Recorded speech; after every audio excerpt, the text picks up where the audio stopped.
everyone, myself Jyoti Gupta. Welcome back with my new video of class 8, chapter number 1, rational number, exercise 1.1, question number 10. Now we start with the book of NCERT. We start question number 10. Question is right. First part is the rational number that does not have a reciprocal. तो students question number 10 करवाने से पहले मैं बात करूंगी आपसे, last class में मैंने आपको क्या करवाया था। लास्ट क्लास में मैंने आपसे बात की थी क्वेश्चन नंबर 8 और 9 की, जो आपने अच्छे से कर लिया होगा। आज मैं आपको करवाऊंगी क्वेश्चन नंबर 10। तो देखते हैं क्वेश्चन नंबर 10 में क्या है। क्वेश्चन नंबर 10 का फर्स्ट पार्ट है the rational number that does not have a reciprocal. एक ऐसा रेशनल नंबर बताना है जिसका कोई रेसिप्रोकल नहीं होता। ध्यान से सुनिएगा, एक ऐसा रेशनल नंबर बताना है जिसका कोई रेसिप्रोकल नहीं होता। ठीक है, अगर मैं 1 लेती हूँ तो 1 के अपॉन में मैं 1 लिख सकती हूँ, तो इसका रेसिप्रोकल क्या होगा 1/1। ठीक है, और अगर मैं 2 लेती हूँ तो 2 का रेसिप्रोकल क्या होगा 1/2। ठीक है, और अगर मैं 3 लेती हूँ, अगर किसी के डिनोमिनेटर में कुछ नहीं होता है तो हम क्या लगाते हैं 1 लगाते हैं। इस चीज का भी आपको ध्यान रखना है। अपॉन में 1 इज इक्वल टू 1/3, तो ये क्या है रेसिप्रोकल। ठीक है, और मैं आपसे अगर पूछूं कि रेसिप्रोकल क्या होता है, ये मैंने आपको लास्ट क्लास में भी बताया था, मैं दोबारा रिपीट कर देती हूँ। रेसिप्रोकल होता है किसी भी नंबर का रिवर्स होना, उल्टा होना। फॉर एग्जांपल लेते हैं, जैसे मैं एक नंबर ए लेती हूँ, अब ए का रेसिप्रोकल क्या होगा, ए अपॉन में 1 लिख देती हूँ तो क्या हो जाएगा 1/a। क्वेश्चन में क्या है कि हमें ऐसा रेशनल नंबर बताना है जिसका कोई रेसिप्रोकल नहीं होता। हमने 1 ले लिया, 2 ले लिया, 3 ले लिया, ऐसे और भी नेचुरल नंबर ले लेंगे, लेकिन हम देखते हैं अब एक बार 0 लेकर के। ठीक है, 0 लेते हैं, 0 के अपॉन में क्या लिख देंगे 1। और अगर मैं आपसे पूछूं क्या 0 रेशनल नंबर है, यस, मैंने लास्ट क्लास में भी आपको बताया था कि 0 जो है वो रेशनल नंबर होता है। ठीक है, 0 के अपॉन में हम 1 लिख सकते हैं। अब देखते हैं इसका रेसिप्रोकल क्या होगा, तो इसका रेसिप्रोकल होगा 1/0। ठीक है, और लास्ट क्लास में मैंने आपको ये बताया था कि जब रेशनल नंबर हम करते हैं तो p/q से डिफाइन करते हैं। इट मीन्स फ्रैक्शन की फॉर्म में होता है। p जो है वो तो हम 0 लिख सकते हैं, लेकिन q जो होता है वो हमारा 0 के इक्वल नहीं होना चाहिए। इस चीज का आप ध्यान रखेंगे खास, q हमारा 0 के इक्वल नहीं होना चाहिए। 1/, में अगर 0 होता है तो ये क्या हो जाता है नॉट डिफाइंड। क्या हो जाएगा नॉट डिफाइंड। अब जब नॉट डिफाइन हो गया, इसका मतलब इसका कोई रेसिप्रोकल ही नहीं होता। तो कौन सा ऐसा नंबर है जिसका कोई रेसिप्रोकल नहीं होता, तो 0। आंसर में क्या आ जाएगा 0। 0 ही एक ऐसा नंबर है जिसका कोई रेसिप्रोकल नहीं होता। और अगर आप रीजन देना चाहें तो आप ये दे सकते हैं 0 में 1 इज नॉट इक्वल टू 1 में 0। तो रीजन आपका क्या आ जाएगा, ये आ जाएगा 1/0 अगर हो जाता है तो वो किसी भी नंबर को डिफाइन नहीं करता है। इस चीज का आपको ध्यान रखना है। तो क्वेश्चन नंबर फर्स्ट आपको क्लियर हुआ, the rational number that does not have a reciprocal. एक ऐसा रेशनल नंबर जिसका कोई रेसिप्रोकल नहीं होता, तो वो नंबर कौन सा है 0। इस चीज का आपको ध्यान रखना है। Clear.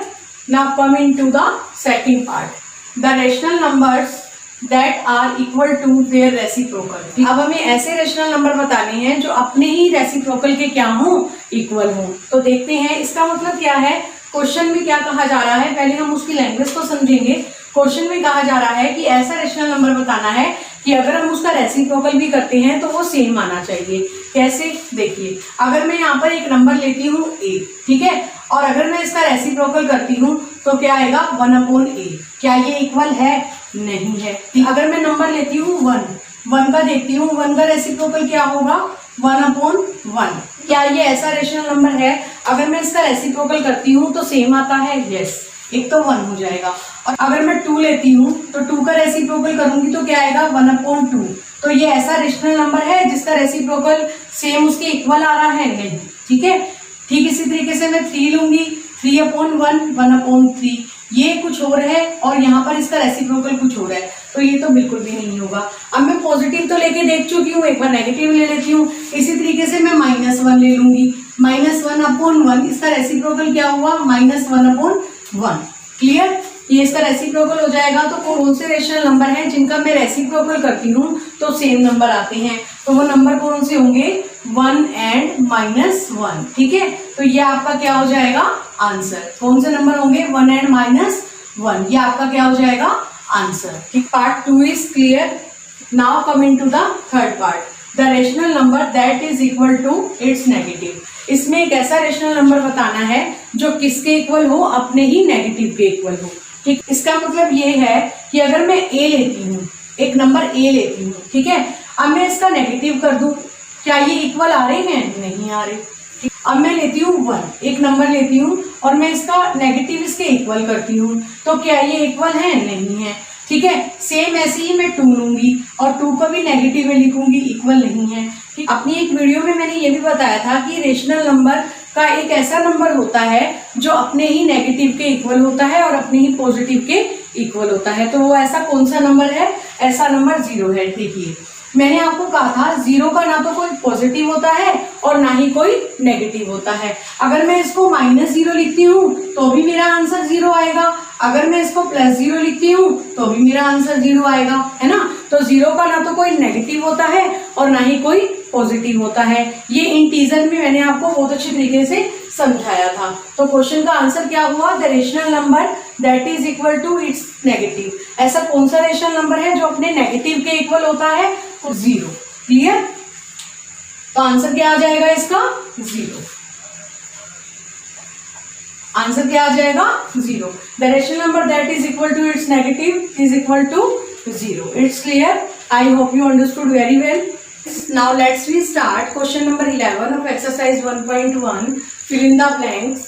First point is 0 has dash reciprocal. ठीक है, लास्ट क्लास में मैंने आपको बताया था कि 0 का कोई रेसिप्रोकल नहीं होता, तो यहाँ पर आंसर क्या आ जाएगा? 0 has not reciprocal. It's clear?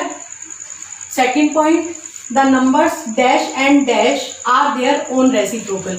ये भी मैंने आपको लास्ट क्वेश्चन में क्लियर कर दिया था। ऐसे रेशनल नंबर बताने हैं जिनको अगर हम रेसिप्रोकल करते हैं तो वो आंसर क्या देते हैं? सेम। ठीक है, तो वो कौन से नंबर थे?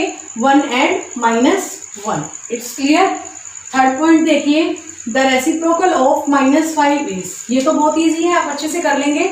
रेसिप्रोकल -5 का बताना है, तो -5 का रेसिप्रोकल क्या होगा? -1/5। अब आप कहेंगे नहीं मैम ऐसे नहीं होगा, -1/5 आप क्या कर देंगे? 1 में माइनस को नीचे कर देंगे। आपको मैं ये बता दूं, जब आप इस तरीके से करते हैं तो रेशनल नंबर इस तरीके से गलत माना जाता है, 1 में -5। ये मेथड बिल्कुल ठीक है, आप नेगेटिव का साइन ऊपर लगाएंगे, इट मीन्स -1/5 आएगा। क्लियर? मैं एक एक कंसेप्ट से आपको क्लियर करवाऊंगी, ध्यान से देखिएगा। Next point, reciprocal of 1/x where x is not equal to 0 is. हमें रेसिप्रोकल किसका बताना है? x का। देखिए मैंने यहाँ पर आपको करके भी बताया है इसकी एक्सप्लेनेशन। 1 में x is equal to x/1। ठीक है, 1/x का रेसिप्रोकल क्या होगा? x/1, और x/1 को हम कैसे लिख सकते हैं? x लिख सकते हैं, जो 0 के भी इक्वल नहीं है। तो यहाँ आंसर क्या आ जाएगा आपका? x। नेक्स्ट पॉइंट पे आते हैं, the product of 2 rational numbers is always a dash. 2 number का प्रोडक्ट, उनका आंसर क्या आएगा? इट मीन्स उनका आंसर जो होगा वो किस फॉर्म में होगा? रेशनल नंबर में होगा। कैसे होगा? -1 को अगर मैं मल्टीप्लाई करती हूँ 2 से तो आंसर क्या आएगा? -2। ठीक है, तो ये क्या है? एक रेशनल नंबर है। अगर मैं 2 को मल्टीप्लाई करती हूँ 4 से तो आंसर क्या आएगा? 8 आएगा। तो ये क्या है? रेशनल नंबर है। तो हमारा आंसर क्या होगा? Rational number. The product of 2 rational number is always a rational number. It's clear? Next देखिए, 6 पॉइंट है, the reciprocal of a positive rational number is dash. क्या होगा आंसर? पॉजिटिव होगा। कैसे होगा? द रेसिप्रोकल, अगर आप किसी पॉजिटिव नंबर का रेसिप्रोकल करते हैं तो उसका आंसर भी क्या होगा? पॉजिटिव। ये भी मैंने आपको लास्ट में बताया था। और अगर आप किसी नेगेटिव नंबर का रेसिप्रोकल करते हैं तो आंसर क्या होगा? नेगेटिव होगा। आपको क्लियर हो गया होगा? It's clear? I hope you understood very well. तो स्टूडेंट्स, मैंने आपको एक्सरसाइज 1.1 कंप्लीट करवा दी है। इसके टोटल 11 क्वेश्चन हैं और सारी वीडियोस मेरी आप एक बार दोबारा देख लीजिएगा और सारे बेसिक कंसेप्ट्स आपको सभी क्लियर हो जाएंगे। 1 से लेकर के 11 क्वेश्चन तक मैंने एक एक क्वेश्चन करवाया है आपको, तो आप ध्यान से देखिएगा, तभी आपको बेसिक कंसेप्ट्स क्लियर होंगे। See you in next video with next exercise 1.2। Thanks for watching.